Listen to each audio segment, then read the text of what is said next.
Muy buenos días, muy buenas tardes, queridos hermanos. Para muchos, ya entrando la noche. Hoy, domingo 22 de octubre, la Federación Teosófica se siente feliz al recibir a todos sus hermanos.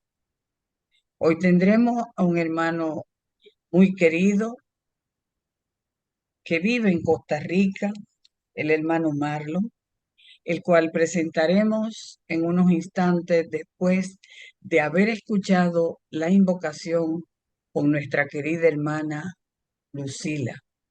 Adelante, Lucila García, por favor, con la invocación. Muchas gracias, querida Magali. Nos recogemos en nuestro centro.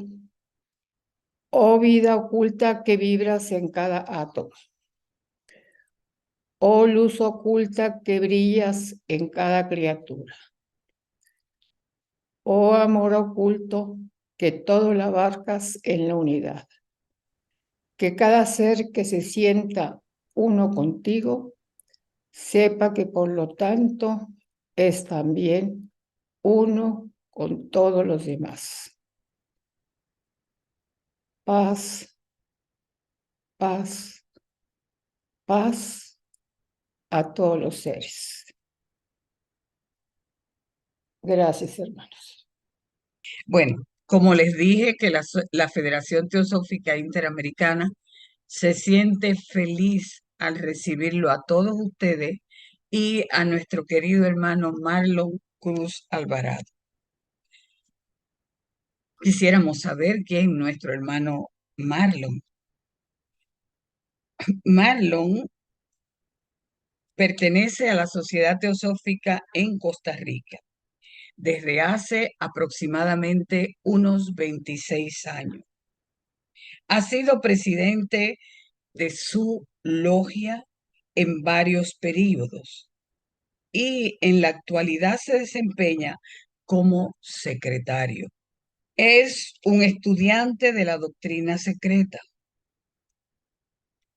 Las relaciones de la teosofía con la ciencia es su pasión y preocupado por las aplicaciones prácticas de las enseñanzas teosóficas en la vida diaria. Ese es nuestro hermano Marlon Cruz Alvarado, quien hoy nos trae la charla que lleva por título La comprensión como fuente de felicidad.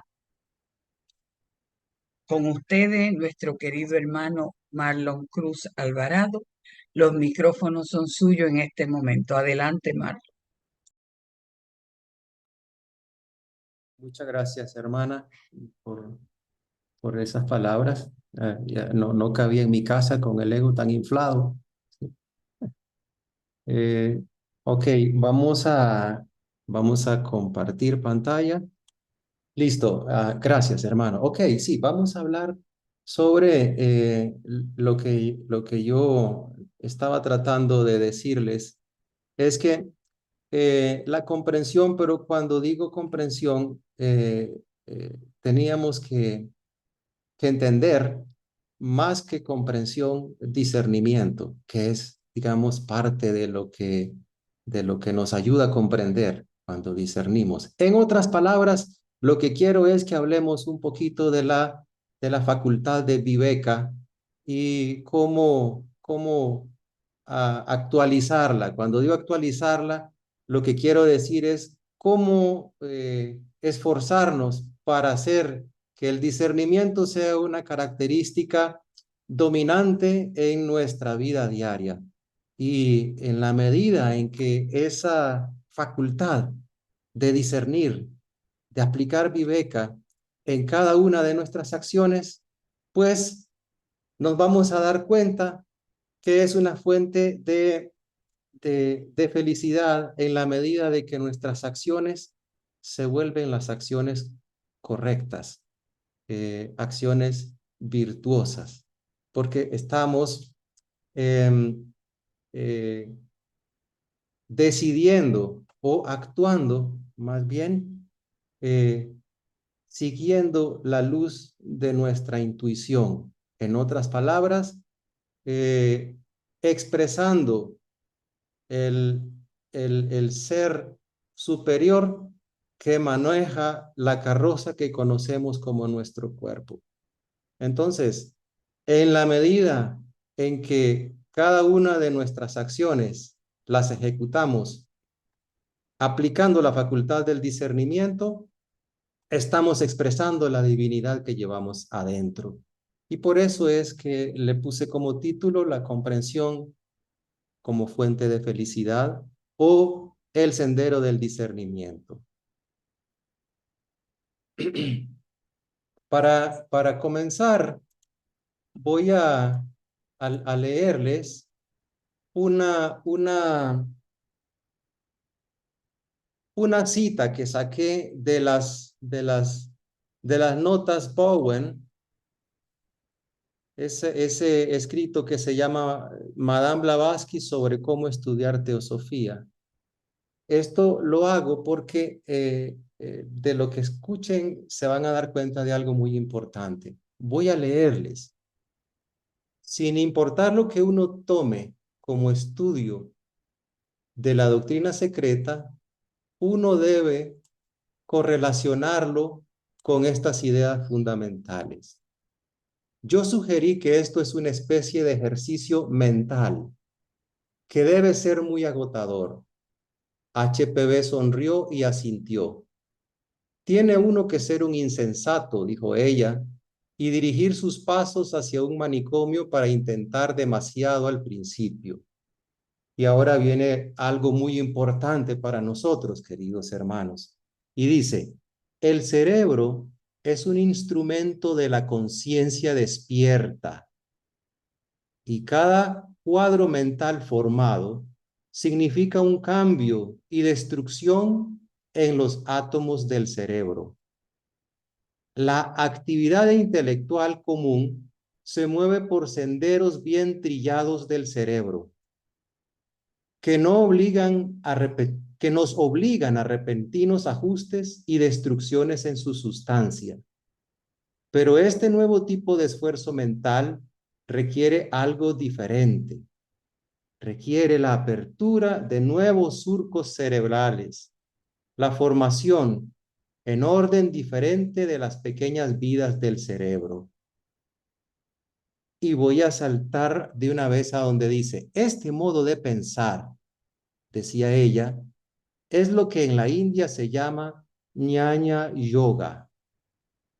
A medida que uno progresa en Jnana Yoga, se encuentra que surgen conceptos que, aún siendo conscientes de ellos, uno no puede aún expresarlos o siquiera formularlos en alguna forma de representaciones mentales. Este es un momento para estar en guardia y negarse a ser engañado con la idea de que la maravillosa imagen recientemente hallada deba representar la realidad. No lo es. A medida que uno continúa trabajando con ello, uno descubre que el antes admirado cuadro deviene apagado y poco satisfactorio, y finalmente desaparece o es descartado.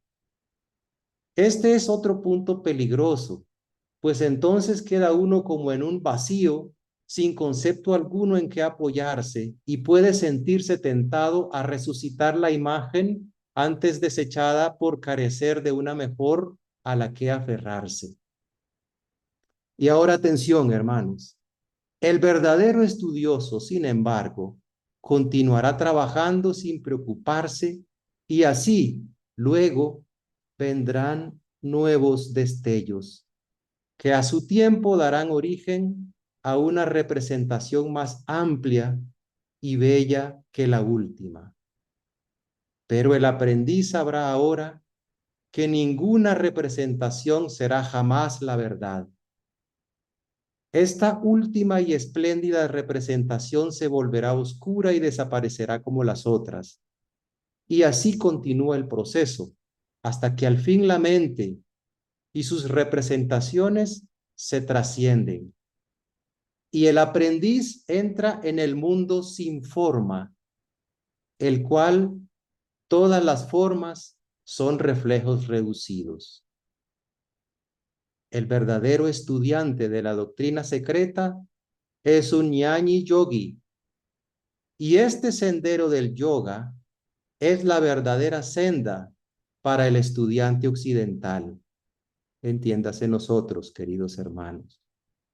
Es para darle a él, al estudiante occidental, señales indicadoras en el sendero que la doctrina secreta ha sido escrita.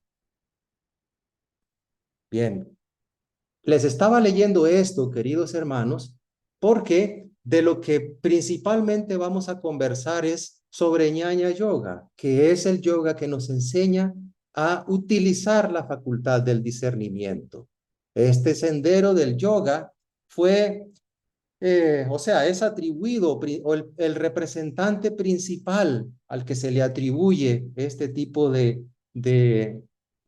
yoga es Shankaracharya, ¿ok? Que, que, que, que enseñaba que el pensamiento es la facultad predominante para poder activar en nosotros la facultad del discernimiento. Este sendero tiene como meta la realización de la verdad sobre la vida, queridos hermanos. Esto es importante que lo entendamos, ¿verdad? Entender la vida tal y como es, no como a nosotros nos parece. Como un dato curioso, quería decirles una cosa porque se discute mucho eh, digamos, el tiempo en que Sankaracharya estuvo enseñando. Y algunos estudiosos como Max Müller, por ejemplo, lo sitúa en un tiempo entre 500 y 800 años después de Cristo. Y eso es, digamos, esas son las fechas que normalmente manejan los estudiosos, los sanscritistas, los filólogos y los que se interesan en este tipo de conocimiento. Pero como aquí estamos en un círculo en donde lo que estudiamos es un conocimiento que nos proveen gente de otros círculos, es decir, adeptos y ocultistas, dentro de ese círculo se afirma que Sankaracharya, en lugar de haber enseñado entre 500 y 800 después de Cristo, es más bien en unos tiempos que están más o menos en 800 años antes de Cristo. De hecho, en este libro que se llama 5 años de teosofía, se afirma que Sankaracharya fue un chela de Patanjali. Nada menos, queridos hermanos, ¿verdad? Esto lo pueden encontrar en 5 años de teosofía, en ese artículo que habla del budismo esotérico escrito por Sinnett, algunas notas aclaratorias que hace Blavatsky sobre esa obra del señor Sinnett. En una de esas, en uno de esos apartados de ese artículo que es muy largo, hay una parte que se dedica exclusivamente a aclarar la fecha aproximada en la cual Sankaracharya estuvo enseñando o divulgando su conocimiento. Y entonces ahí ella afirma que según los adeptos tibetanos y algunos otros maestros, instructores hindúes, afirman que Sankaracharya estuvo enseñando más bien 800 años antes de Cristo y que efectivamente fue instruido por nada más y nada menos que por Patanjali. Esto como un dato curioso. Ahora, es un dato importante acá tratar de comprender un poquito el nombre de Sankaracharya. ¿Ok? Bueno, Acharya ya ustedes saben que se refiere a un instructor espiritual, pero Shankara es otro de los nombres con los cuales en la India se refieren a Shiva. Y Shankara, que es otro nombre de Shiva, lo que significa es aquel que produce la felicidad. Aquí vamos conectando un poquito con el nombre de este instructor, Sankaracharya, y lo que queremos tratar de compartir relacionado con la activación en nosotros de la facultad del discernimiento. Ahora, el Jnana Yoga, que es el sendero que divulgó y que enseñó Sankaracharya, tiene como base la aplicación del pensamiento. En la India, la filosofía se entiende como un medio para alcanzar el progreso y la perfección. Y en esto se diferencia bastante de la forma en que pensamos la filosofía en el mundo occidental. Porque en la India no es simplemente un ejercicio intelectual, desconectado de la experiencia de la vida. Al contrario, es fundamental las experiencias vividas con lo que nosotros razonamos, utilizando el pensamiento, tratando de entender cada una de esas experiencias. Al contrario de la filosofía o de los paradigmas filosóficos occidentales, que se caracterizan por un pesimismo que nos sugiere que nosotros somos incapaces de comprender la verdad última. En esto, Sankaracharya se diferencia porque en su escuela se asegura que la puerta para entender la verdad última de la vida está abierto para aquellos que se esfuerzan. Y aquí viene otra palabra clave, queridos hermanos, y es esta palabra del esfuerzo consciente, que en sánscrito o en la literatura sánscrita o en el conocimiento divulgado por Sankaracharya se conoce como tapas. Patanjali la utiliza mucho también, ¿verdad? Y es una palabra relacionado con nuestra capacidad volitiva, es decir, la activación de la voluntad en nosotros. Ese esfuerzo volitivo por, por, por, por agarrar el control de nuestra propia existencia.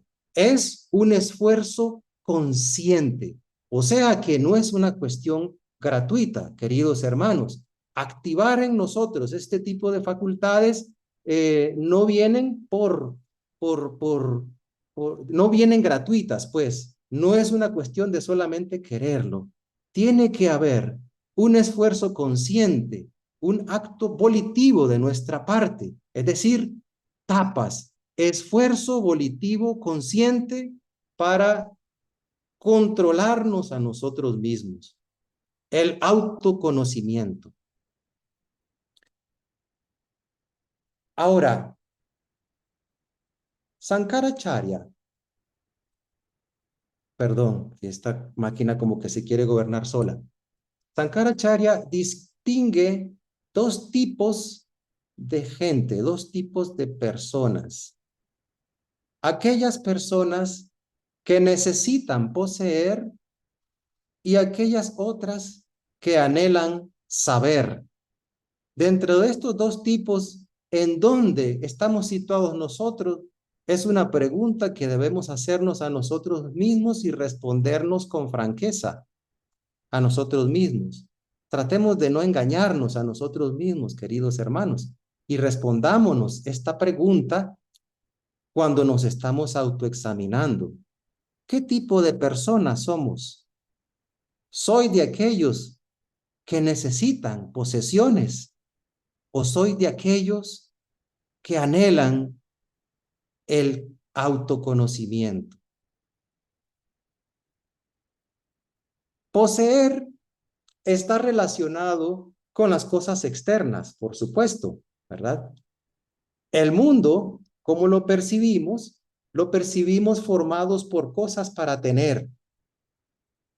Sankaracharya no niega la infinidad de mundos o la existencia de realidades superiores pobladas de entidades superhumanas, a los cuales algunas veces tendemos a invocar para pedirles ayuda, que acudan a nuestro auxilio. No se niega la existencia de ese tipo de entidades, pero se afirma que acudir a su auxilio no es más que un juego infantil y además inútil, y que es una característica propia de aquellos que no se dedican a dilucidar la realidad eterna. No comprenden que nadie puede redimirnos. Nosotros somos nuestros propios redentores. Así que debemos de acudir a nuestras propias facultades.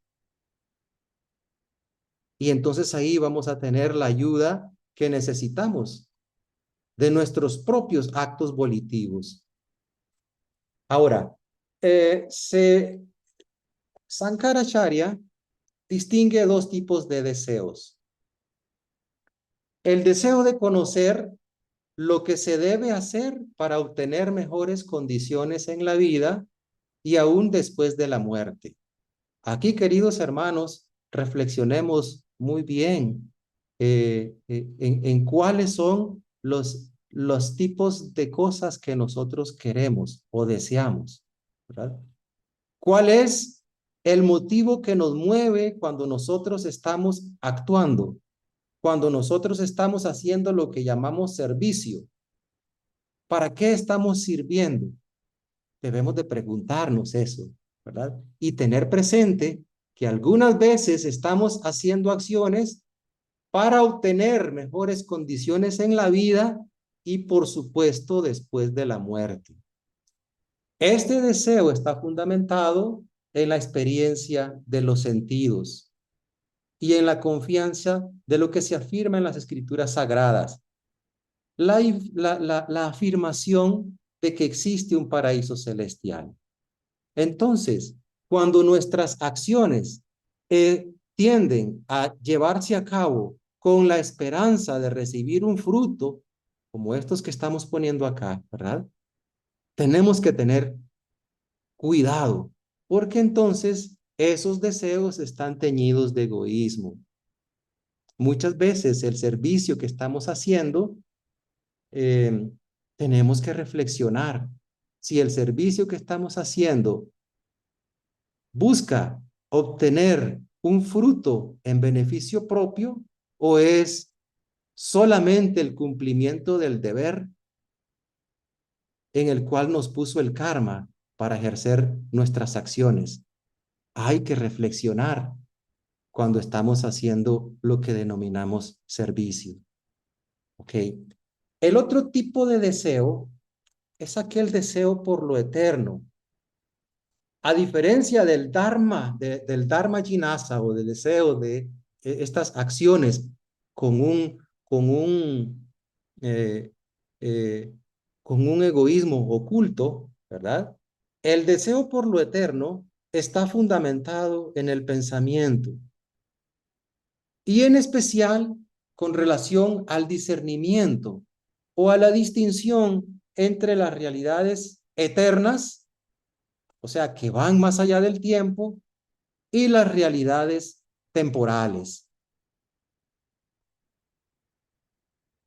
El énfasis de Shankara en el pensamiento es importante porque a través del pensamiento es que nosotros averiguamos nuestra verdadera esencia. El pensamiento, según Sankaracharya, debe tener como motivo el autoconocimiento. Y aquí es muy importante, queridos hermanos, que nos demos cuenta que cuando nosotros estamos estudiando toda la literatura teosófica a la cual nosotros accedemos, no estamos haciendo otra cosa que tratar de autoconocernos. Cuando estamos estudiando en la doctrina secreta, por ejemplo, las proposiciones fundamentales, tienen el objeto de darnos insumos para que nosotros podamos autoconocernos. Cuando estamos estudiando la constitución septenaria del universo y también del microcosmos o el ser humano, no estamos haciendo otra cosa que tratar de autocomprendernos, de tratar de averiguar quién soy, cómo estamos hechos, cómo se produjo este vehículo en el cual se está expresando mi verdadera esencia. Todo eso es lo fundamental y lo que aconseja Sankaracharya para poder autoconocernos. Y entonces dice que el conocimiento no se alcanza por otro medio que no sea el pensamiento. De la misma forma en que los objetos nunca se podrán ver si no es por medio de la luz. Y entonces vienen las preguntas fundamentales de lo que se trata la indagación. ¿Quién soy? ¿Cómo se produjo este mundo? ¿Quién lo hizo? ¿De qué está hecho? De eso se trata la indagación. Esta es una cita del Aparoshanubhuti, que es los comentarios de Sankaracharya a la doctrina Samkhya. Como pueden ver, queridos hermanos, los estudios que nosotros hacemos en el trabajo de nuestras logias están enfocados hacia esto. Démonos cuenta, lo que anda buscando el trabajo o el estudio que estamos haciendo en cada una de nuestras logias, lo que anda buscando es darnos insumos para autoconocernos. Estemos conscientes de ese tipo de cosas. No cabe duda que cada uno de nosotros tenemos puntos de vista limitados de la realidad en la cual nos encontramos. Es algo que nosotros mismos reflexionando podemos darnos cuenta de que no vemos las cosas tal como son. Y sin embargo, a pesar de que no vemos las cosas tal como son, tenemos en nosotros esa es una urgencia por un mayor entendimiento. Esa urgencia es una característica innata en nosotros mismos, porque démonos cuenta que somos algo que va más allá de lo ordinario. Nuestra verdadera esencia es algo divino, queridos hermanos. ¿Sí? Nuestra esencia solar nos impele a averiguar las cosas últimas que nos constituyen. Y por eso es que tenemos esa urgencia por mayor entendimiento, ese ímpetu, esa atracción por el autoconocimiento. Y esto es así porque, como les acabo de decir, nuestra alma humana es una con el alma universal. No hay una diferencia en esencia de nuestra alma humana con el alma universal. Nuestra naturaleza es dual, es decir, una naturaleza manifestada, periódica, y una naturaleza inmanifestada, perenne, espiritual, en otras palabras. Es decir, estamos hablando de la dualidad de espíritu-materia otra vez. Eso es lo que constituye nuestra esencia. Es un compósito indisoluble. Aunque el mundo fuese perfecto, queridos hermanos, y nuestra naturaleza inferior estuviera satisfecha, es decir, si no tuviéramos las preocupaciones ordinarias de todos nosotros, es decir, ¿qué voy a hacer para comer mañana? ¿Cómo voy a hacer para arreglar mi casa? ¿Cómo voy a hacer para conseguir vestidos? ¿Cómo voy a hacer para satisfacer todas las necesidades ordinarias del mundo manifestado? Si pudiéramos nosotros tener una vida en la cual todas esas necesidades estuvieran satisfechas, aún así, queridos hermanos, nuestra naturaleza superior nos impelería a preguntarnos, ¿por qué todo esto es así? Esa es nuestras características. Así somos, queridos hermanos, y esto es debido a que tenemos esa naturaleza dual. Esa naturaleza superior siempre nos impulsa a autoconocernos. Y entonces así podemos ver que tenemos necesidades de la personalidad y más allá de estas necesidades de la personalidad, también tenemos necesidades espirituales. Nuestra naturaleza dual siempre expresándose. Y dentro de estas últimas necesidades espirituales está predominantemente el ansia por el entendimiento. Es un apetito espiritual que nosotros tenemos y su satisfacción tiene como resultado el desarrollo espiritual. ¿Se dan cuenta, queridos hermanos? Hay algo que nos impulsa por sí solo a, a autodesarrollarnos, ¿sí? Eso es importante que lo tengamos en cuenta. Si reflexionamos bien, nos daremos cuenta que el mundo que percibimos, el mundo tal y como lo captan nuestros sentidos, es solamente una parte de la realidad que se nos expone. Y esto se debe a que solo vemos un lado de la realidad. Solemos olvidarnos que nuestro mundo tiene diferentes perspectivas. Imaginémonos, por ejemplo, que que nos subimos a un árbol, por ejemplo, queridos hermanos. La realidad que vemos desde las alturas de ese árbol es diferente de la realidad que percibimos si estamos a nivel del suelo. El mundo se ve diferente. Y entonces tenemos que darnos cuenta de esta variedad de perspectivas.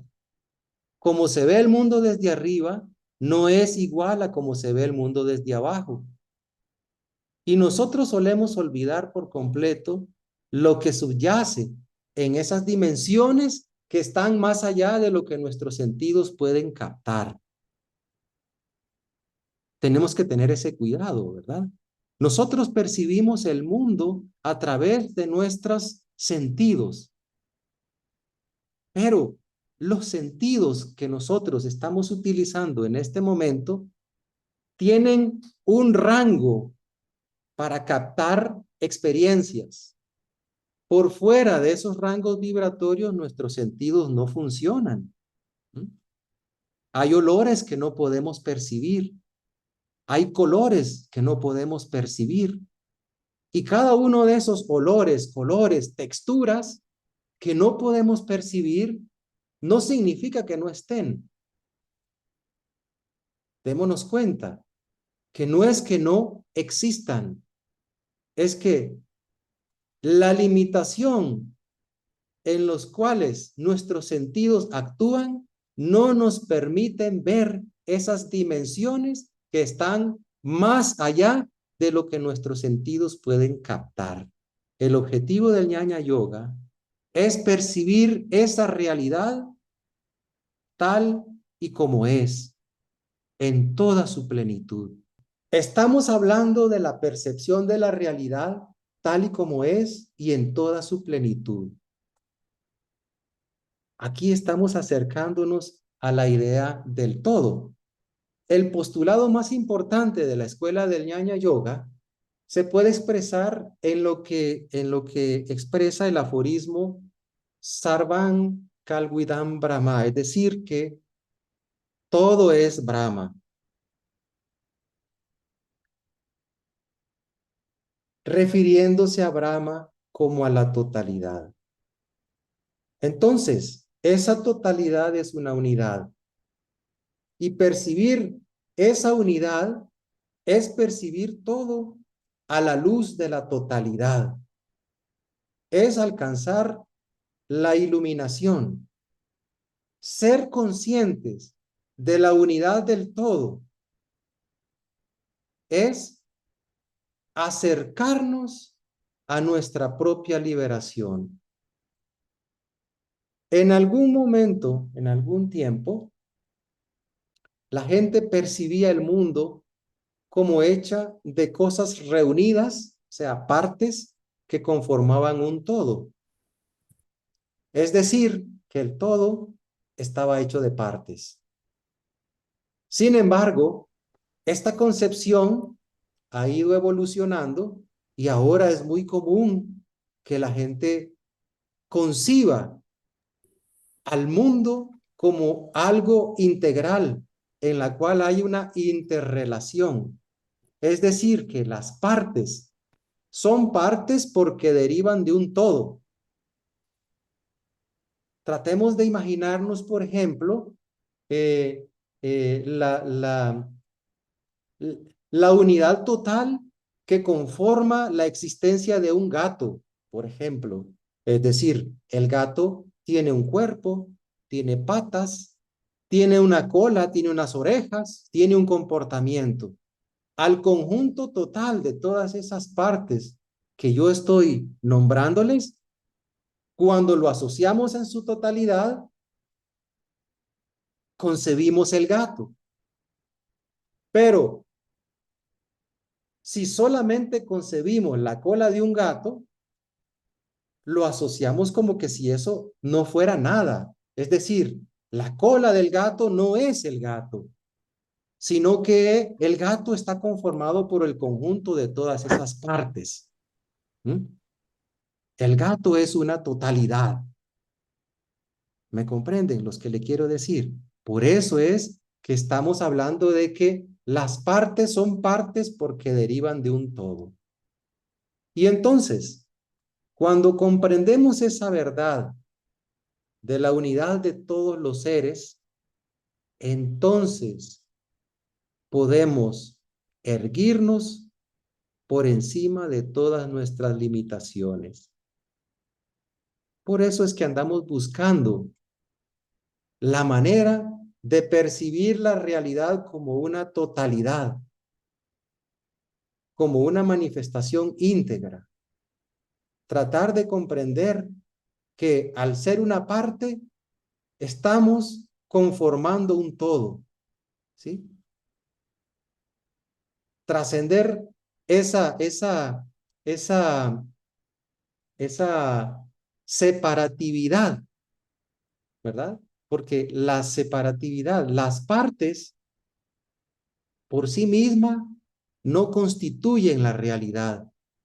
Para poder ser la realidad, la parte debe percibirse como una porción integral de la totalidad. El aforismo dice que el fruto del discernimiento o de viveka es sabiduría. En el Bhagavad Gita se afirma que el medio para cosechar el fruto del discernimiento son tres cosas, queridos hermanos. ¿Ok? Para cosechar el fruto del discernimiento, para cosechar el fruto de la activación de viveka en nosotros, se necesita de devoción, una mente seria e inquisitiva y también servicio. Eso es lo que enseña el Bhagavad Gita. Sankaracharya afirma lo mismo. La lectura, el estudio y la meditación no son suficientes para alcanzar la realización.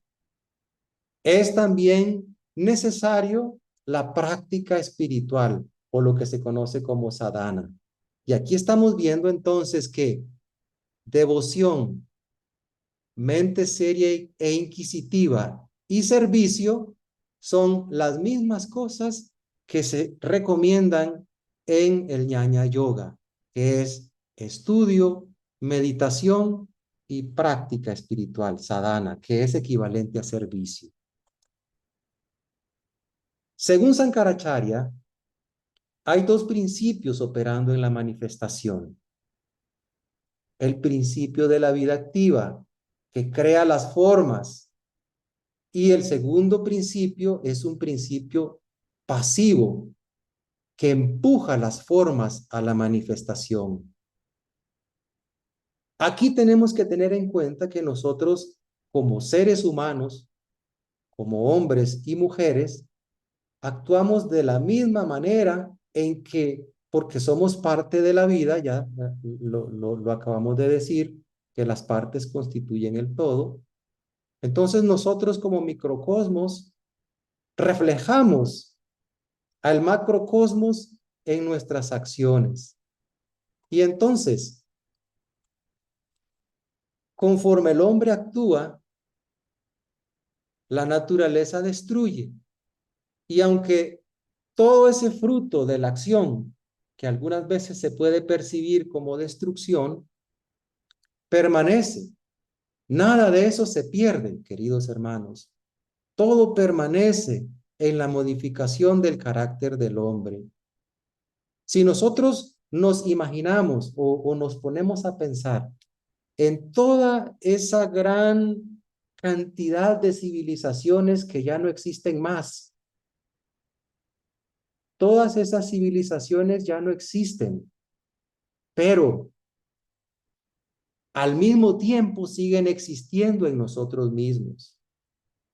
Nosotros, como seres vivientes hoy en día, somos, como quien dice, el resultado de todas esas manifestaciones de surgir y desaparecer de cada una de esas civilizaciones que ya no existen más.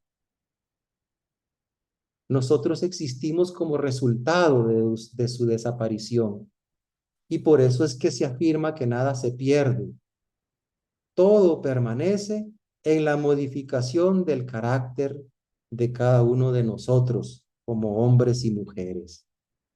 Todas las cosas sirven al alma para adquirir experiencia, tanto las cosas buenas como también las cosas malas, porque esto no es más que una dualidad.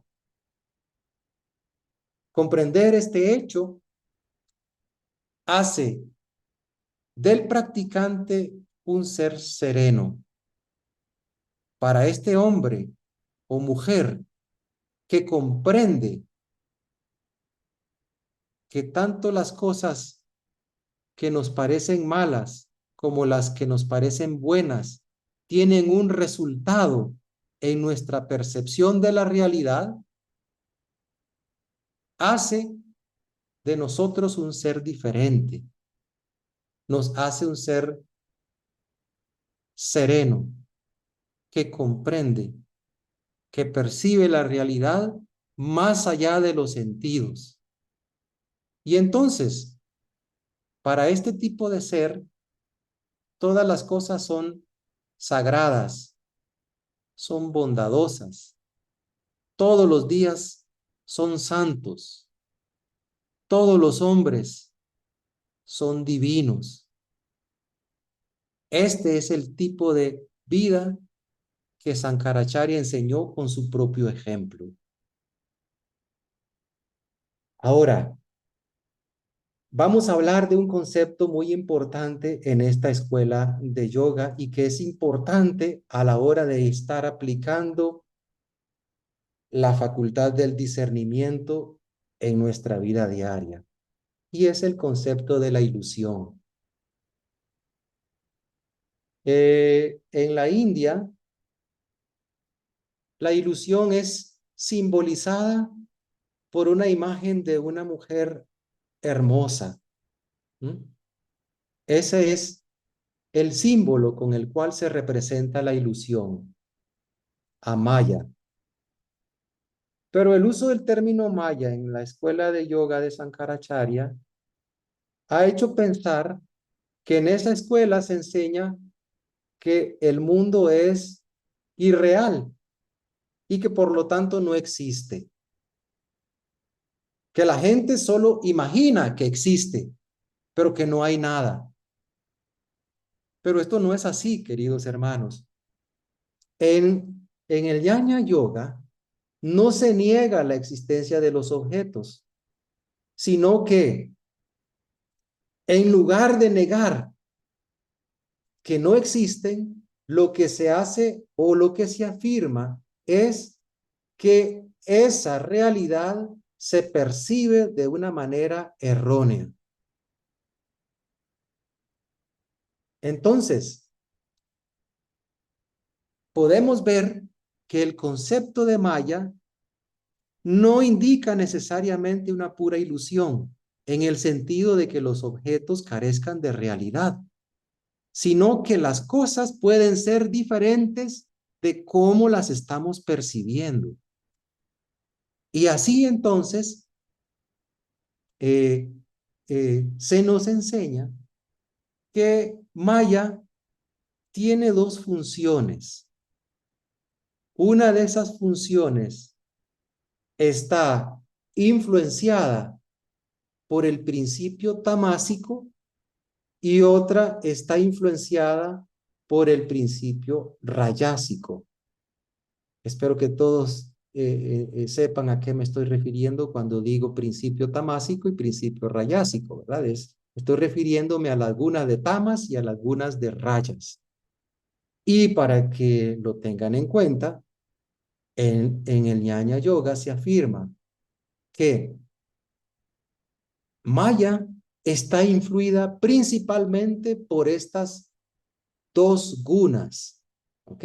Y que para trascender los efectos de Maya debemos acumular en nosotros o impregnar nuestra existencia de la facultad de sattva, de la guna sádvica. Pero eso es otro cuento. Por el momento,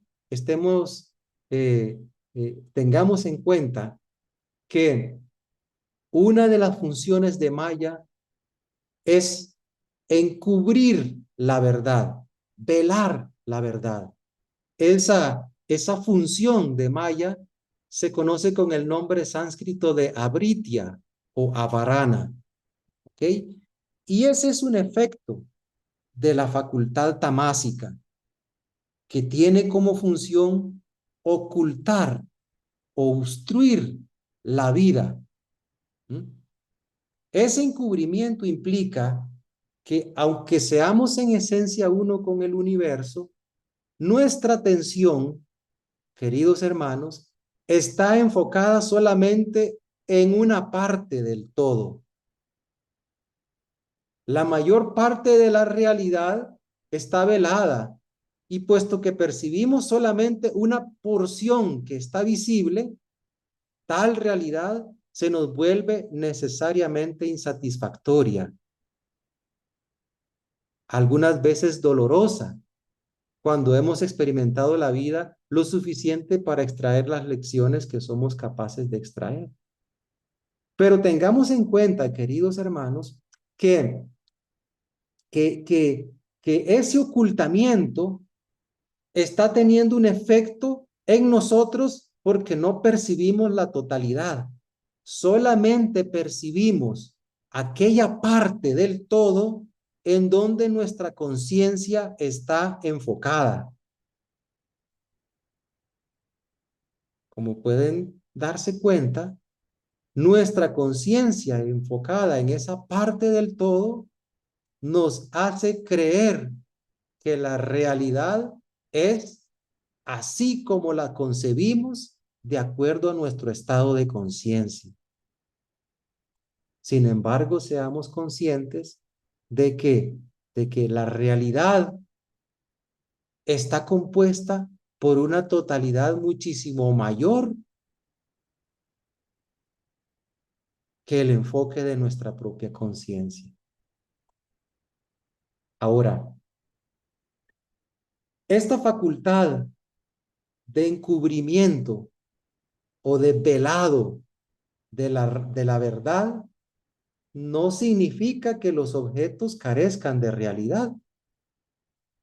Maya consiste en que no percibimos esta totalidad. Vemos muy poquito. No vemos lo suficiente. Y entonces, conforme avanzamos en nuestro esfuerzo por autoconocernos, podemos mejorar el sabor de nuestra experiencia de la realidad. Pero la falta de plenitud de la experiencia la puede volver insatisfactoria. Ahora, la otra función de Maya está impregnada por el principio rayásico, ¿verdad? Y se conoce como vikshepa o proyección. Como pueden ver, es un acto o más bien una facultad activa. Por eso es que está influenciada por el principio rayásico, que es acción. Entonces, esta segunda función de Maya, lo que significa es que nosotros disponemos de una energía creadora, pero solo para aquella parte de la realidad que no está velada para nosotros. Y así entonces producimos el mundo ilusorio de las cosas creadas con la característica de la temporalidad. ¿Ok? Y entonces por eso en algunos círculos de la sociedad teosófica, cuando estamos hablando de que algo es ilusorio, entonces decimos, es que es ilusorio porque es temporal, ¿verdad? No es permanente. Entonces estamos enfocándonos solamente en el efecto rayásico de la percepción mayábica o maya visto solamente desde el punto de su efecto o influenciada por el efecto del principio rayásico. ¿Ok? Ahí es cuando estamos concibiendo Maya afectada por la temporalidad. Pero Vikshepa es un poder que no es exclusivo de la mente, sino que es un poder activo cuya acción resulta en la producción de las formas que percibimos. O sea que gracias a ese efecto de Maya, percibimos el mundo de la manifestación. Entonces, queridos hermanos, tengamos presente una cosa muy importante.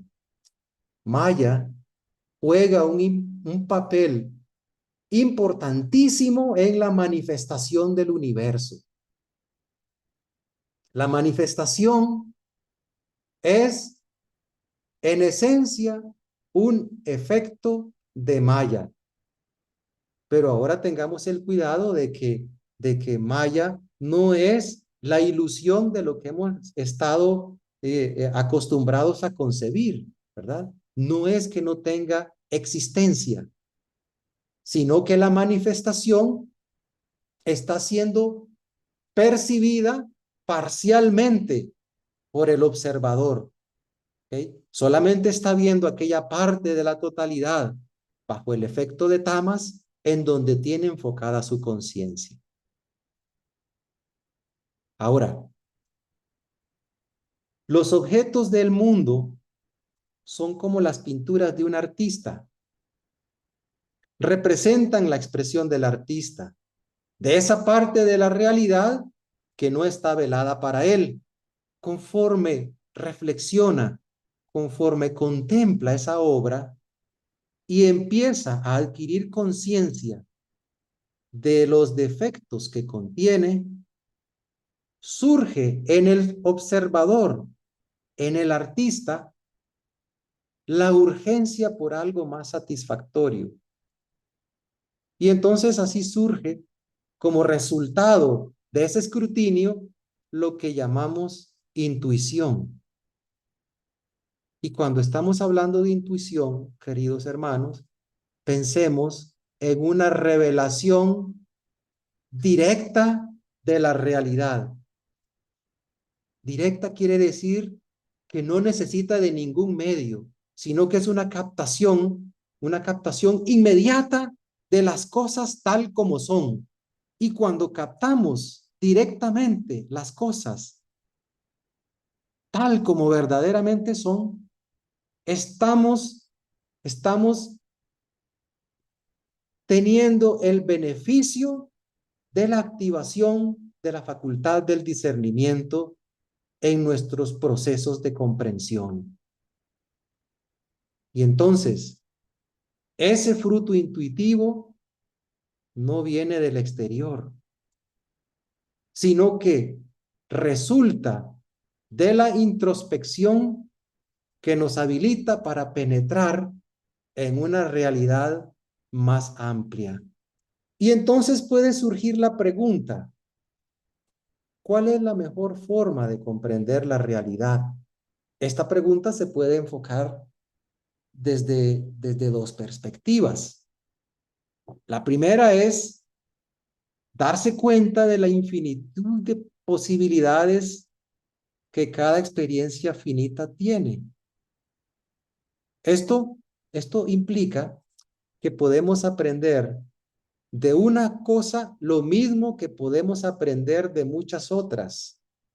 Por ejemplo, al ser yo hijo de una madre, me capacita a mí, por mi experiencia de ser hijo de una mujer, a entender el comportamiento de las demás madres.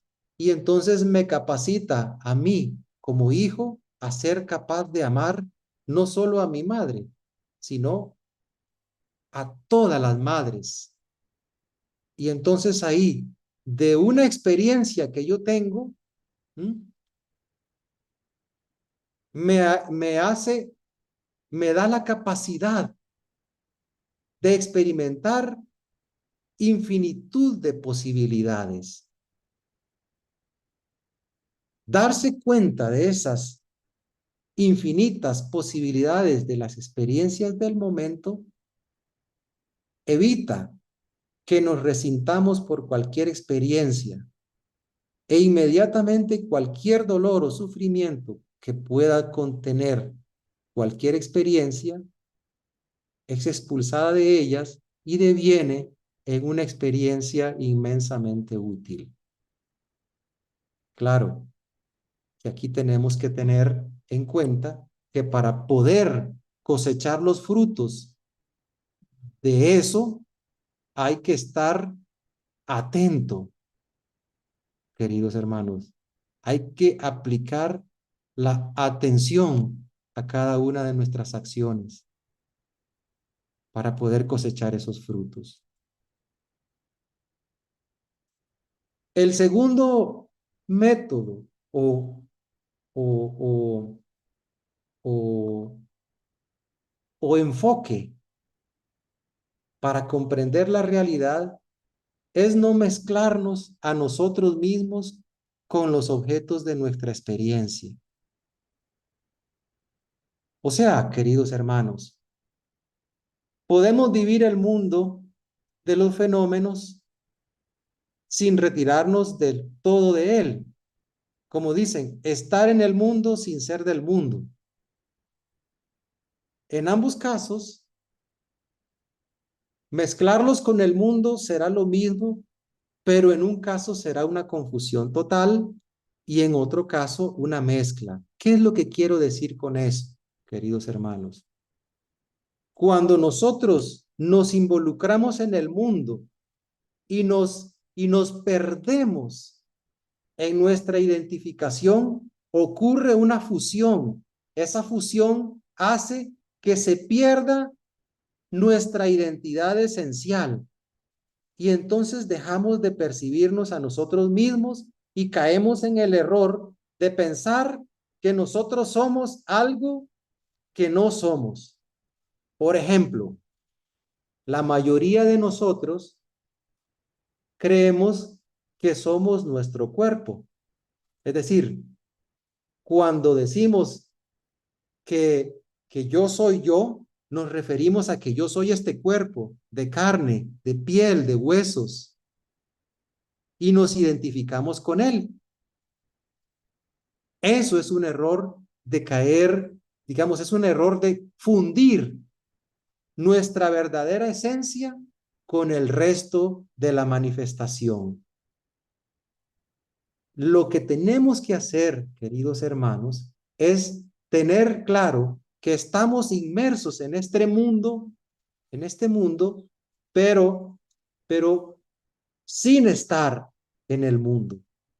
¿Mm? Estamos en el mundo sin ser del mundo.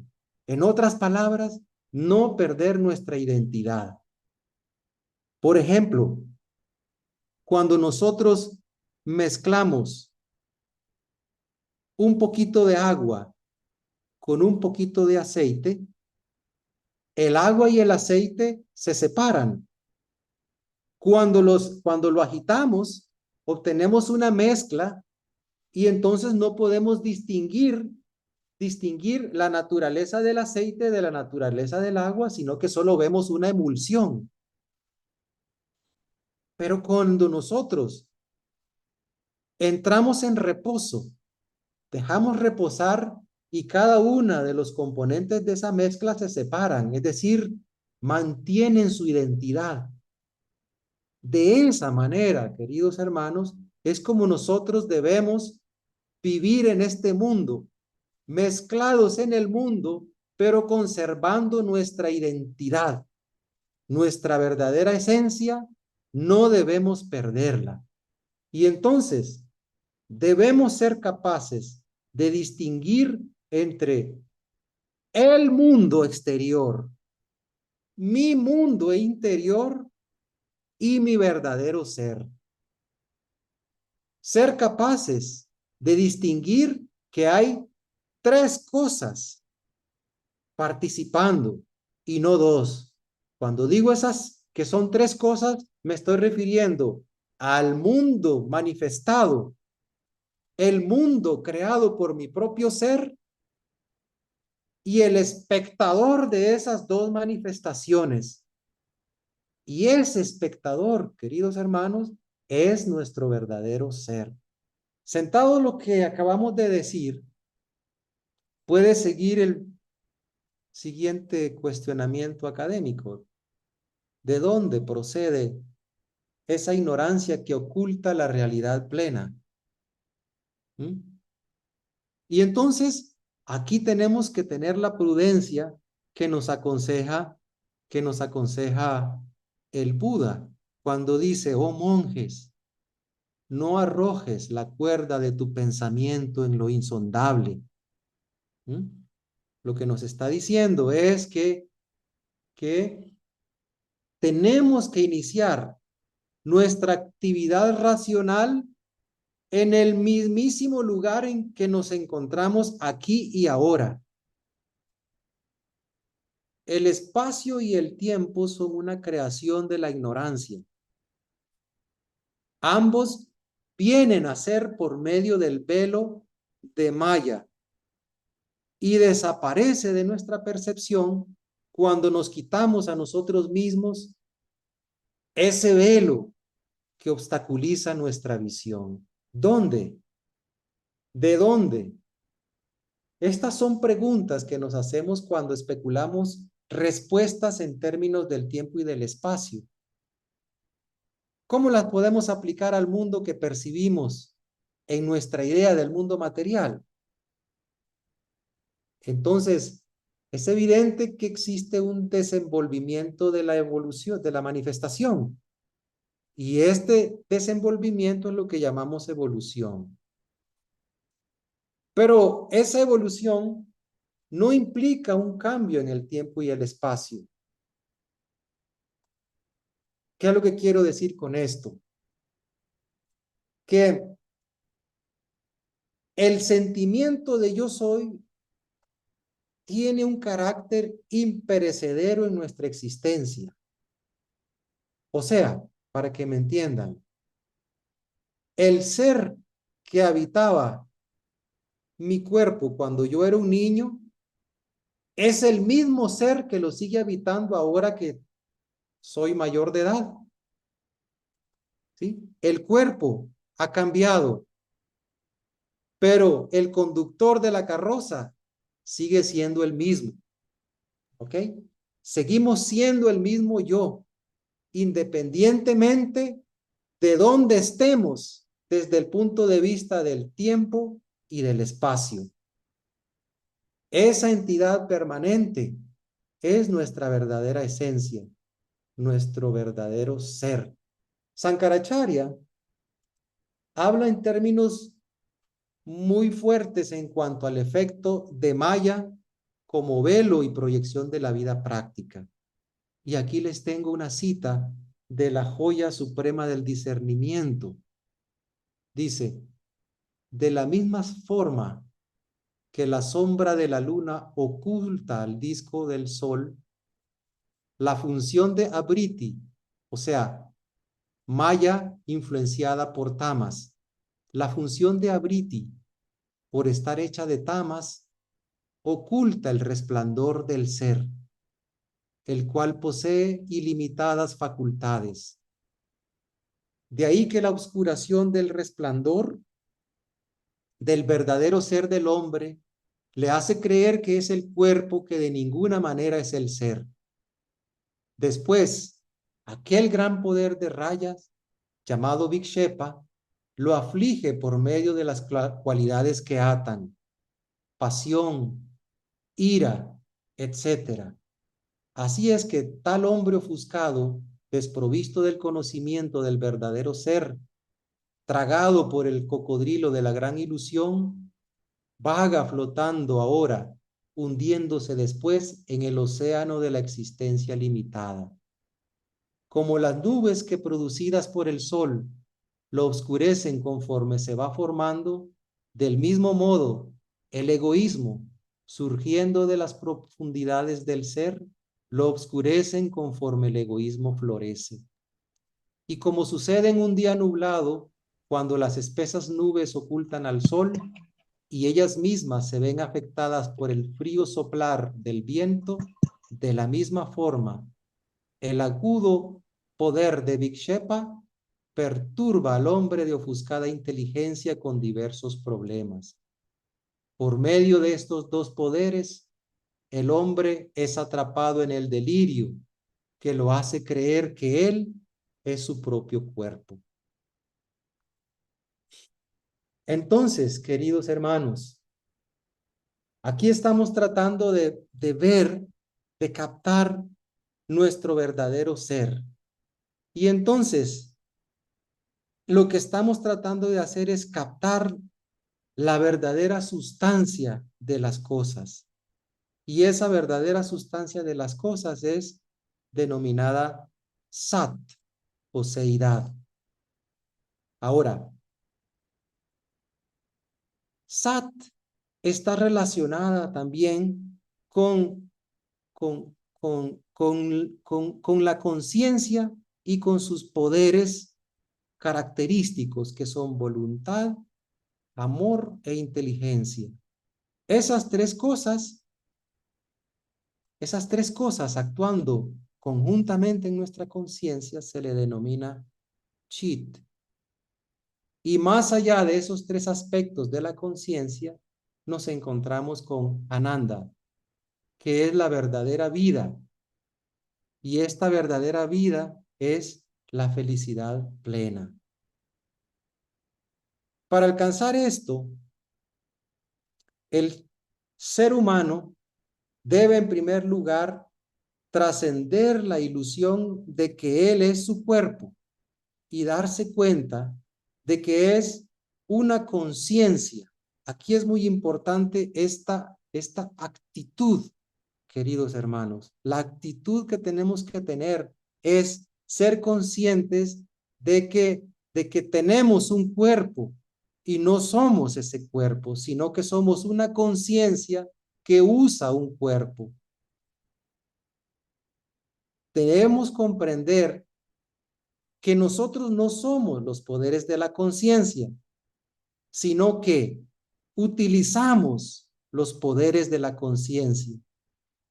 Y por último, debemos esforzarnos por actualizar nuestro verdadero ser, es decir, identificarnos con Ananda, que es la naturaleza de nuestro ser puro. O sea que la felicidad es un estado de conciencia con el cual nosotros nos debemos identificar. Ser uno, Ananda, Chit y Sat. Y de ello va a resultar la autoiluminación. El mundo de Sat es lo real, es parte de la verdadera vida y está libre de la ilusión. Maya era el efecto práctico de su error, que lo hacía confundir todo, primero en un ser y conciencia externos, y luego en una conciencia de su propia existencia. Y se nos ha dicho que nuestra existencia presente es ignorancia, o mejor dicho, falta de sabiduría, pero es porque siempre concebimos nuestra existencia por medio de nuestros sentidos. Para percibir la realidad última, que es el compósito de Sat, Chit y Ananda, debemos percibir nuestra existencia con los ojos del espíritu, o mejor dicho, desde la perspectiva de la conciencia imperecedera. Sankaracharya nos aconseja algunas meditaciones prácticas para poder captar eso, ¿ok? Y son prácticas en el sentido de que lo que nos aconseja es decirnos a nosotros mismos, yo no soy eso. Y cuando estamos diciendo eso, nos estamos refiriendo a la personalidad, a lo físico y por supuesto también a lo psíquico, que es parte del cuerpo, las emociones personales y las ideas fijas. En segundo lugar, el practicante debe decirse a sí mismo, yo no soy tú, refiriéndose a lo que podríamos llamar tú en otra persona. Esto es la colección de poderes de la conciencia. La personalidad es algo que nosotros usamos, no es algo que seamos. De la misma manera, los poderes de la conciencia son algo que nosotros usamos, no algo que seamos. Por último, el practicante debe decirse a sí mismo, yo soy yo. Soy capaz de usar la conciencia, poder ensancharla y contraerla según mi intención. Toda la felicidad que podamos experimentar en la vida se encuentra más allá de la conciencia y la experimentamos cuando trascendemos la conciencia. Nuestra verdadera esencia, nuestro verdadero ser, está más allá de la conciencia en un estado mejor que el consciente. Cualquier apego por la conciencia, al igual que los apegos por el cuerpo, bloquean la realización de esa verdad. Esa verdad, esa realidad es Ananda, felicidad, plenitud, la realidad ultérrima, la realidad única, que para los budistas es Nirvana. Entonces, para alcanzar eso anterior, y aún para el deseo de alcanzarlo, es imprescindible la práctica espiritual. Y en esta escuela del Ñaña Yoga, como en cualquier otra, el entrenamiento se divide en una fase preliminar y en otra fase de entrenamiento avanzado. La fase preliminar es un tipo de educación general que requiere cierto entrenamiento y dirección, tanto del pensamiento como del amor y de la voluntad, de los tres. Las tres cosas se enseñan en todas las escuelas de yoga, pero debe llamarse la atención de que para Patanjali el énfasis se dirige hacia la voluntad. Para Krishna se dirige hacia el amor, o sea, en el Bhagavad Gita. Y para Sankaracharya, en el pensamiento. Aquí lo podemos ver en este cuadrito que es un resumen de lo que acabo de decir. Ahora, el uso del pensamiento, los 3 medios en ese entrenamiento general conducen al despertar de la personalidad de una respuesta plena a los 3 poderes de la conciencia, que son pensamiento, amor y voluntad.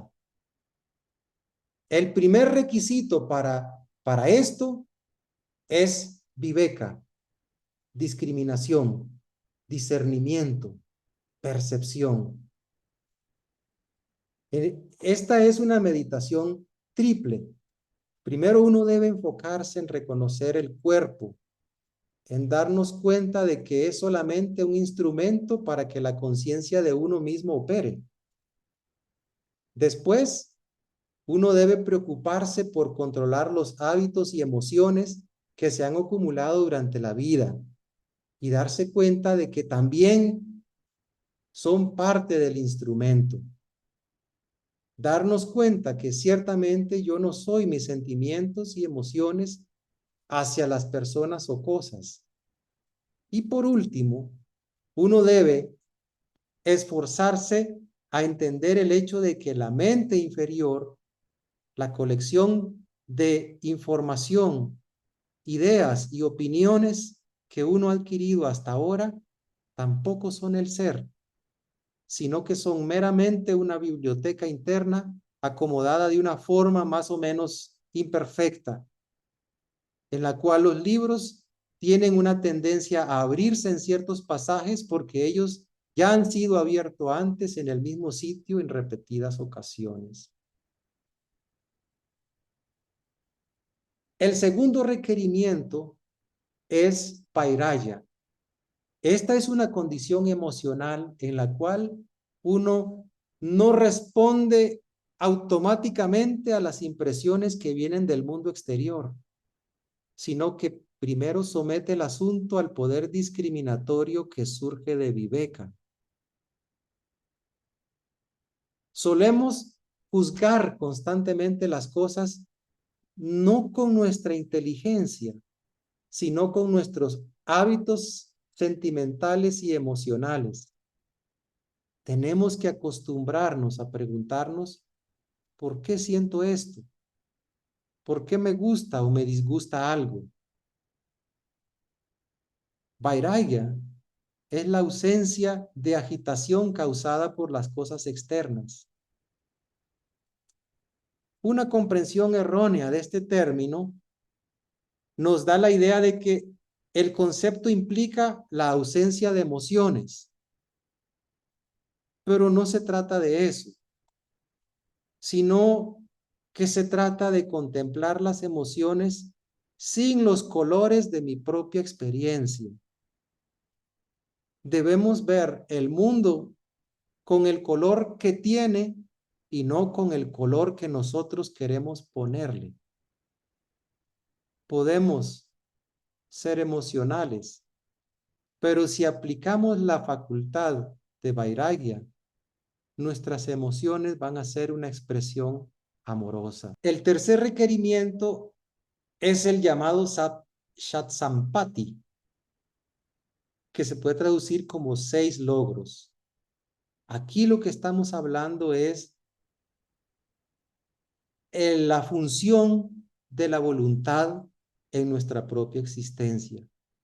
Darnos cuenta de que se trata de una facultad por medio de la cual nos cambiamos a nosotros mismos. Vean que esto es algo muy importante, queridos hermanos, porque podemos cambiar la materia, como se nos enseña en la literatura oculta, ¿verdad? Por medio del poder de Kriya Shakti. Pero las condiciones internas, los pensamientos, los sentimientos, solamente los podemos transformar por medio de la voluntad. La voluntad es equivalente a lo que en la yoga de Patanjali se conoce como tapas, como habíamos hablado ahora al inicio.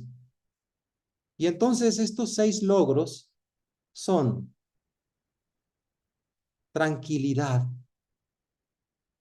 el arte de permanecer sereno incluso ante la adversidad. Aquí estamos hablando, queridos hermanos, de que tiene que haber un esfuerzo por parte de nosotros por adquirir estas cualidades, un esfuerzo de voluntad. La voluntad nos ayuda a adquirir tranquilidad, a permanecer serenos, incluso ante la adversidad.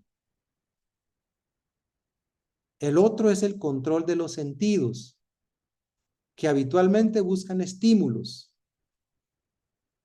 pero por medio de la voluntad podemos adquirir el dominio del cuerpo y de la acción. El otro es control de las ansias por cosas o personas. Aceptar las cosas que el mundo nos ofrece con ecuanimidad, con paciencia, soportando las penas y las alegrías sin reacción.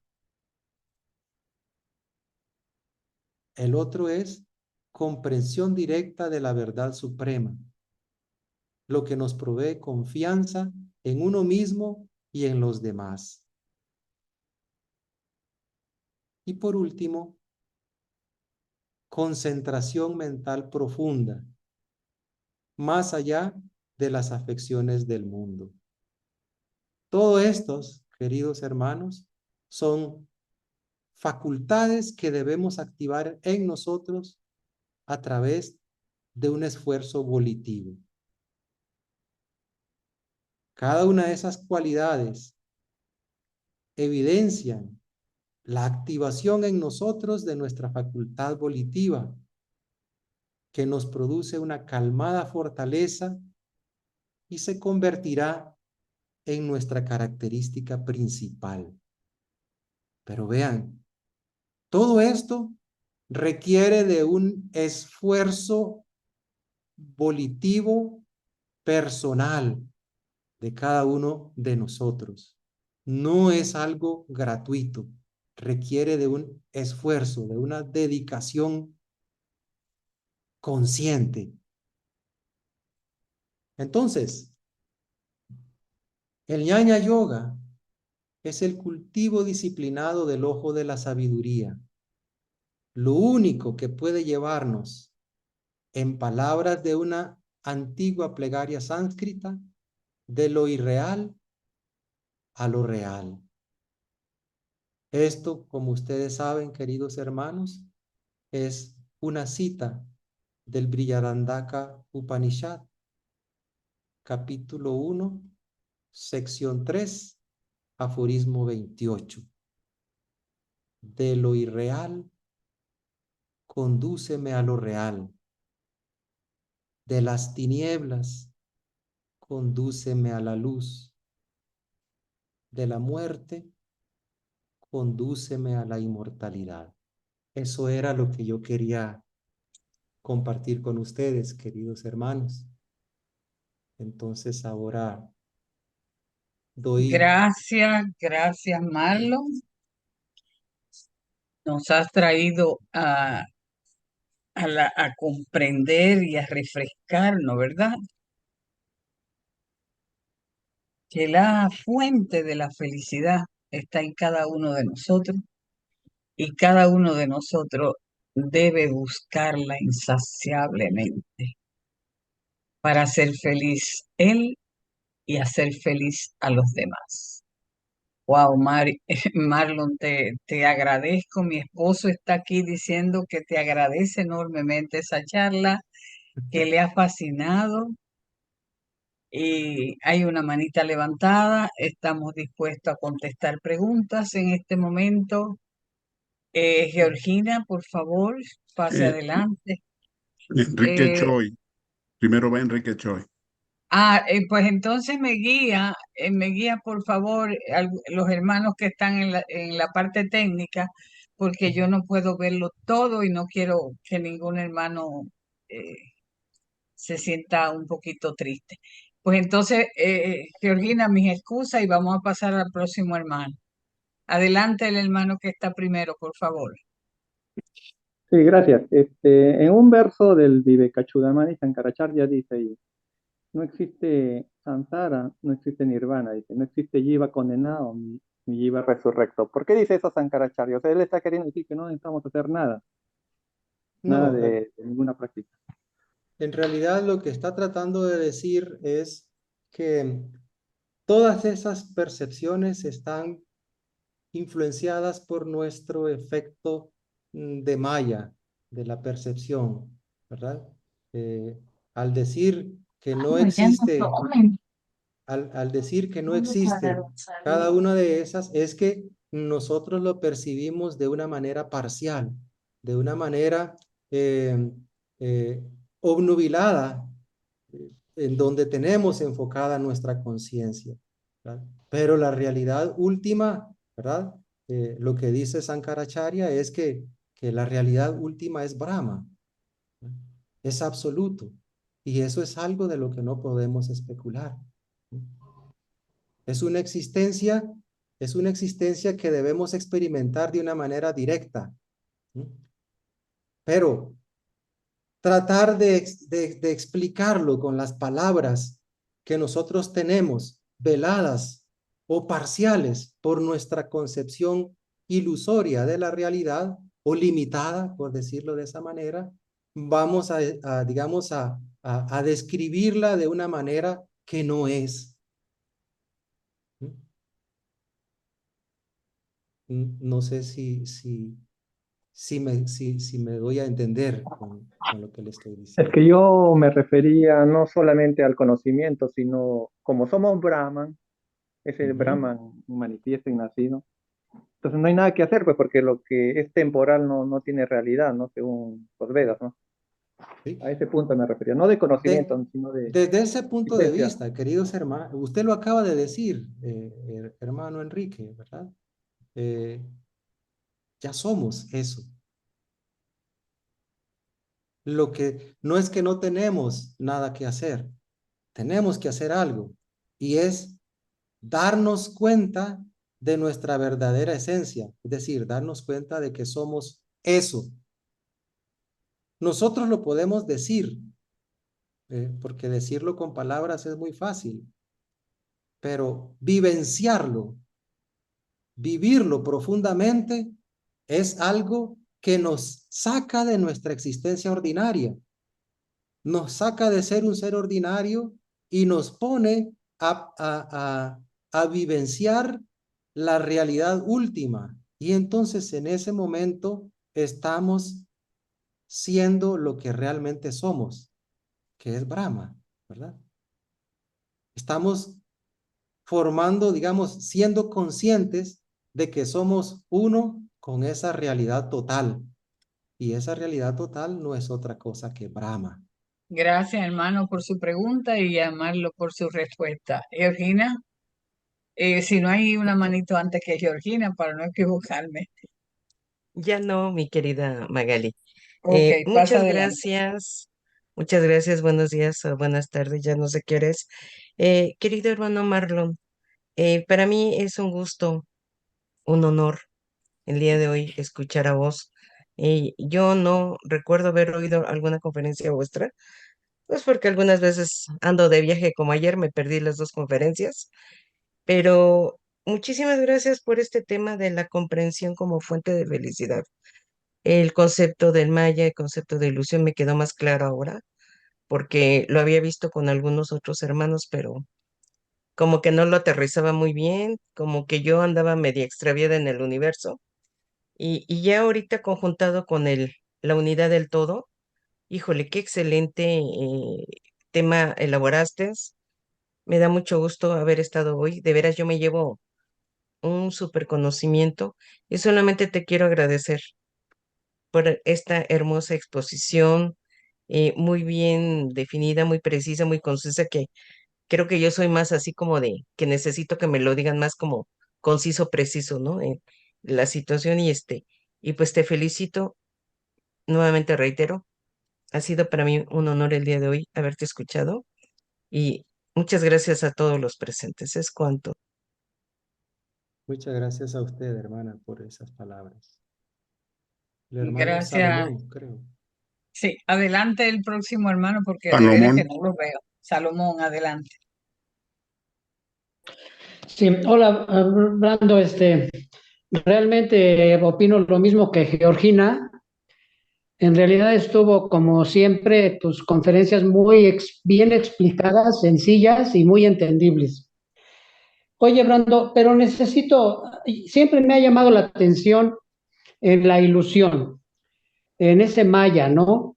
Y digo, ¿por qué precisamente nosotros como seres humanos en esta etapa tenemos que tener diferente recepción de la realidad?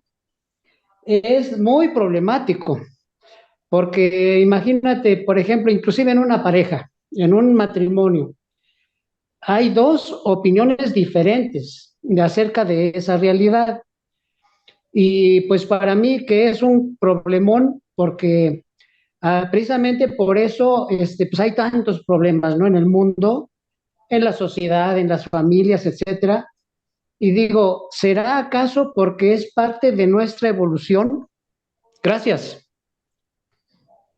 Gracias a usted, hermano, por la pregunta. Fíjese que tiene algo que ver el asunto de la evolución, ¿verdad? Porque estábamos hablando de que la percepción de la realidad depende de dónde tenemos enfocada nuestra conciencia, ¿verdad? Y ese enfoque de nuestra conciencia limita la percepción de nuestra realidad. ¿Sí? Y esa percepción de la realidad está influida por nuestros sentidos. Nuestros sentidos pueden ser ensanchados o pueden ser disminuidos, depende de nuestra vivencia o de nuestro esfuerzo por, por aumentar el ámbito de la percepción de nuestra realidad. ¿Ok? La realidad la percibimos cada uno de nosotros, influenciado por los dos efectos que yo le hablé ahora de Maya, ¿verdad? Eh, eh, la parte de la realidad que nosotros estamos eh, identificando o vivenciando, creemos que esa es el todo. Y las demás personas que viven con nosotros también tienen el rango de percepción propio.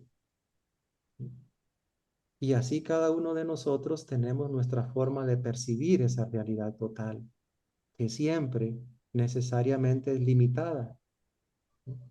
Y entonces, tomando en cuenta cada una de esas limitaciones, nos relacionamos con las personas.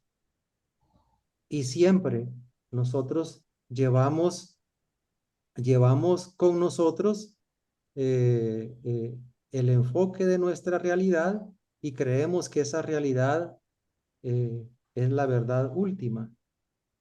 Pero cuando nosotros trascendemos nuestra limitación o nuestra conciencia enfocada en ese pedacito y la identificamos con la totalidad, nos identificamos con el verdadero ser, con Sat, Chit y Ananda. Entonces percibimos la realidad total, nos transmutamos a nosotros mismos y entonces podemos acuerpar al resto de nuestros congéneres, a nuestro prójimo, de una manera amorosa, de una manera omniabarcante, viéndome en el otro a mí mismo, ¿sí? Como parte de toda esa totalidad. Esto que le estoy hablando es, digamos, del esfuerzo que el practicante espiritual debe hacer para concebir la realidad manifestada como un todo, ¿verdad? Tratar de escapar o no escapar, de liberarse de la gran herejía de la separatividad. Y cuando somos capaces de liberarnos de esa herejía, entonces podemos percibir al otro como nosotros mismos. Es decir, el otro es yo y yo soy el otro. Somos una totalidad. Y entonces ahí empezamos a relacionarnos de una manera más amorosa, de una manera espiritual, de una manera integral. Y me imagino comprensible para poder aceptar que cualquier otro individuo, cualquier otro ser humano tendrá su propia percepción y tendremos que aceptarlo así. Así es, querido hermano, sí. Y además tenemos que, digamos, en esa forma de percibir el mundo, empezamos a, a aceptar con ecuanimidad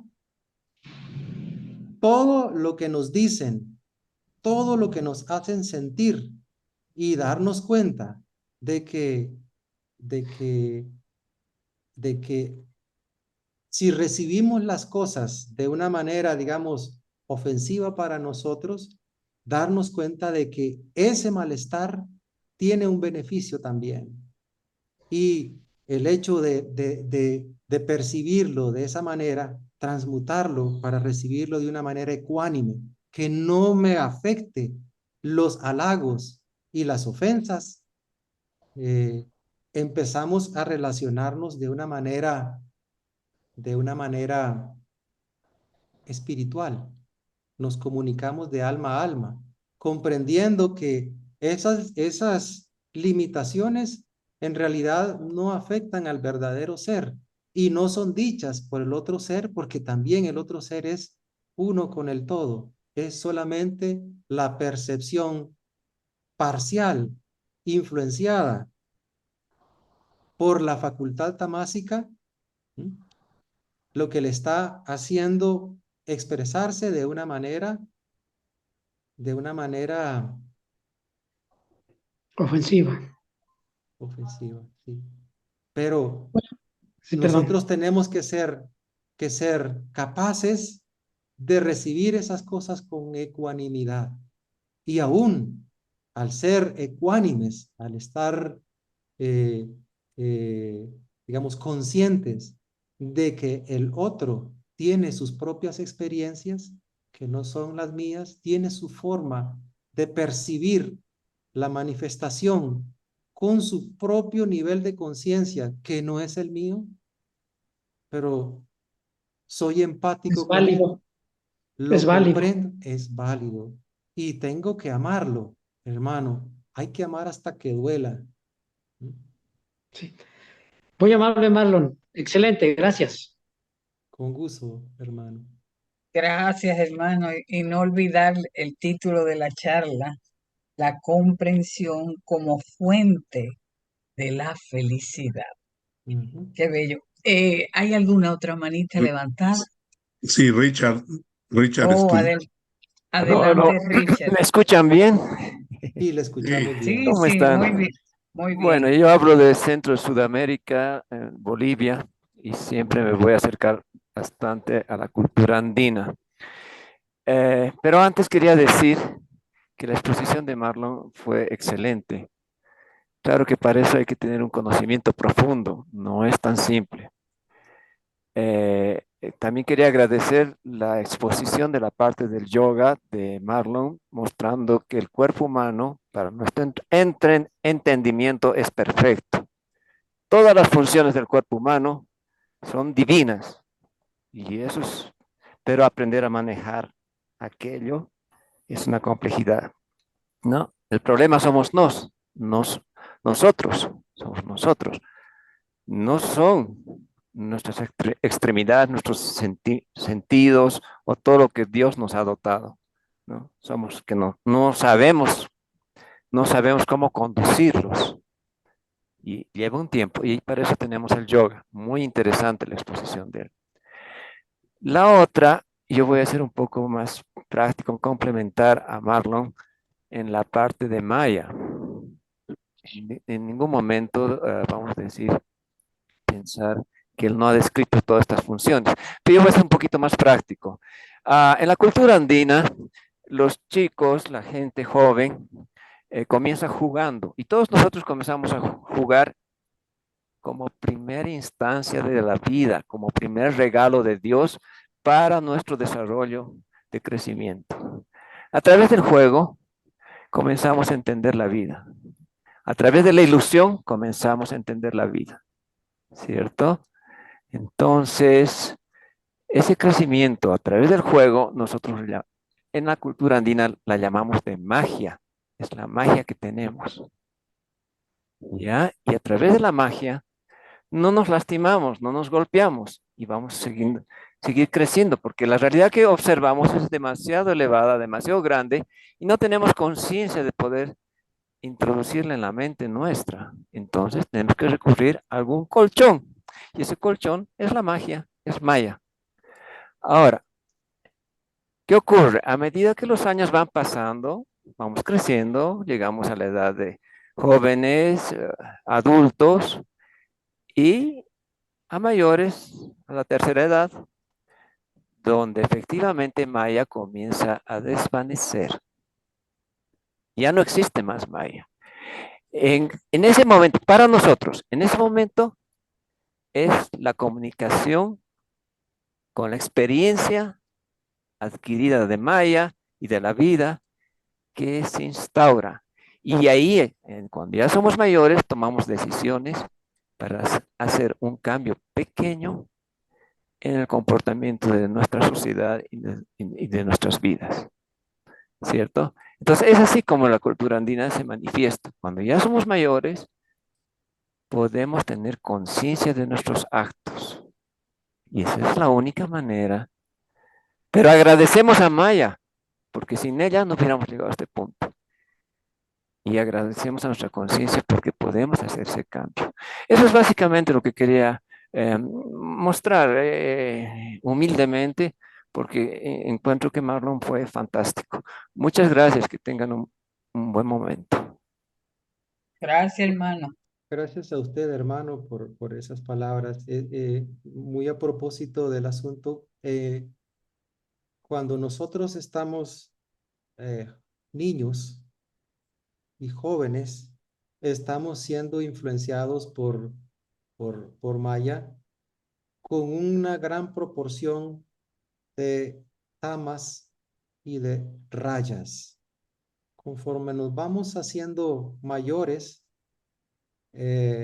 tamas deja de funcionar. Estoy hablando en términos relativos, ¿verdad? Hay algunos de nosotros que envejecemos en vano, pero lo que se debe esperar es que conforme nos vamos haciendo mayores, vamos adquiriendo mayor proporción de laguna sádvica. Y eso nos acerca más a la reflexión, nos acerca más a la introspección y nos libera un poquito más de las redes de Maya. Cuando estamos jóvenes, estamos atrapados por la influencia rayásica de Maya. Y entonces estamos obnubilados por tamas y creemos que el mundo es así como lo percibimos. Pero conforme nos vamos haciendo mayores, como dice el hermano Richard Stump, vamos adquiriendo más de la cualidad sádvica y eso nos hace más fácil liberarnos de las redes de la influencia de Maya. Quería hablar de las experiencias, digamos, que se narra en el libro de Drig Drisha Viveka de Sankaracharya. Sankaracharya habla de dos samadhis que tienen que ser conocidos por el discípulo que está queriendo retornar hacia la fuente, ¿no? Hacia Atman. Savikalpa Samadhi permite, digamos, tener experiencias del Vijñana Maya Kosha, ¿no? Que en la teosofía le llaman Buddhi. Con la práctica del Nirvikalpa Samadhi se tiene, digamos, experiencia del nivel superior que es el Ananda Maya Kosha, ¿no? Fíjense que ese Ananda es parte de la Trimurti, pero todavía sigue siendo una superposición, ¿no? O sea, ¿por qué? porque ahí está envuelto por ese Avarana Shakti, ¿no? Esa fuerza de Maya de ocultamiento, ¿no? En el Isha Upanishad se menciona que ese punto es Adi Avidya, ¿no? Justamente por ese poder de Maya, ¿no? Que todavía no permite ingresar al ser, ¿no? Porque el ser está en el cuarto estado, ¿no? En el Turiya. Entonces, hay dos samadhis, o en realidad son tres samadhis, ¿no? El samadhi del Kosha Vijñaña, el samadhi del cuerpo de Ananda, pero el último es ya la experiencia viva del ser, ¿no? El cuarto le llaman, el Turiya, ¿no? Entonces, todo esto era transmitido por la escuela, digamos, de Sankara en esos momentos cuando, digamos, había una sucesión discipular, ¿no? Un parán, ¿no? Pero parece que se cortó la sucesión, o sea, no se continuó, ¿no? Porque ya no hubo más maestros que tuvieran ese poder, digamos, de transmitir la práctica, como también sucedió en muchas grandes religiones como el budismo. Se perdió la sucesión discipular, la transmisión de la técnica que iba a lograr el desarrollo interior del discípulo, ¿no? Entonces quería preguntar si usted conoce de la parte ya vivencial, no es tanto la parte, digamos, teórica, ¿no? De la experiencia del ser, porque muchas veces podemos estar solamente en uno de los samadhis, pero no estar en el cuarto estado, ¿no? Esa era mi pregunta. Pues eso depende mucho, digamos, del esfuerzo de cada uno de nosotros, ¿verdad? Eh, las instrucciones eh, todavía, digamos, están vigentes, ¿verdad? De hecho, mm, mm, es algo que es algo, digamos, es un conocimiento que todavía está disponible. Lo que pasa es que nuestro mundo actual ha cambiado cuando lo comparamos con los tiempos en los cuales se estaban, digamos, divulgando estas enseñanzas. Ahora, sobre todo en nuestro mundo occidental, los intereses son otros. Encontrar personas que están interesadas en trascender el mundo para alcanzar la unidad con el todo, se cuentan con los dedos de la mano. Nosotros aquí, en este grupo que estamos, somos una verdadera excepción, ¿no? Comparados con la mayoría del mundo, nosotros no llegamos tal vez, pero ni siquiera al 0,1% de la población que nos estamos interesando en este tipo de cosas. Pero cuando el discípulo está preparado, el instructor aparece. Y cuando estamos hablando del instructor, si el discípulo está preparado, no necesariamente va a ser un señor con un turbante y con una barba y con una apariencia de, de, de, de asceta, ¿verdad? La instrucción puede ser un estado de ánimo, puede ser algo que leemos, puede ser algo que nos dicen por la calle. Si estamos en el estado adecuado, verdaderamente atentos, como decía el Buda, con atención plena, nos vamos a dar cuenta que el Maestro siempre ha estado en nosotros mismos. Gracias al hermano. Y bueno, ahora puedo ver la mano de Teresa. Antes de cederle el espacio a Teresa, creo que son las 2 de la tarde. Voy a darle la oportunidad a mi querida hermana Teresa y creo que debemos dejar a Marlon un espacio ya para que descanse un ratito. Adelante, Teresa. Hola, buenas tardes a todos. Bueno, para mí buenas noches.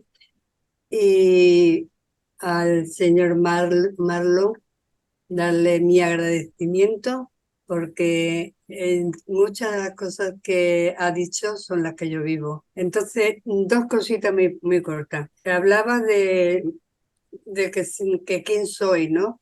Si soy mi cuerpo, si no soy mi cuerpo. Yo hace tiempo que me di cuenta que siempre decía que no soy mi cuerpo. Tengo la suerte de tener una mente espiritual que me hace ser una persona muy comprometida en la vida y tener paz interior, que es verdad que mucha gente no sabe lo que es eso. Y lo segundo, de lo último que ha estado diciendo, cuando nuestra actitud sea la correcta delante de un hermano de donde sea, porque lo único que somos personas, sean de aquí, sean de allí. Cuando tengamos esa fuerza de decir, eres mi hermano, entonces sí que podremos decir que igual, bueno, perdón, no podemos decir. Cuando una persona tiene un encuentro con el maestro, que es lo que usted estaba hablando, ¿verdad? Jamás lo va a decir. Hará lo que eso le conlleve, pero jamás lo va a decir. Quien diga que ha hablado con su maestro, yo de verdad lo entiendo que lo diga, pero no me lo voy a creer. Y gracias, Marlon, muchísimas gracias. Y a todos mis hermanos que están ahí, que me dais tanta vida. Gracias. Bueno, Gracias a usted. mis queridos hermanos, a Marlon y a todos los asistentes, gracias por esta charla dominical. Nos vemos el domingo con otra excelente charla que nos da la oportunidad, estos momentos, de disfrutarla. No tanto ese calor humano que se transmite por esta vía, saber que estamos ahí, que podemos preguntarle a Rafa cómo te sientes de tu ojito, ¿no verdad? Saber que están ahí, que lo esperamos domingo tras domingo, eso es parte de una felicidad, porque se va haciendo una familia que es como una red muy grande que se une desde el corazón. Así es que gracias por estar ahí y gracias por ayudar a que la difusión teosófica pueda ser una realidad. Muchas gracias.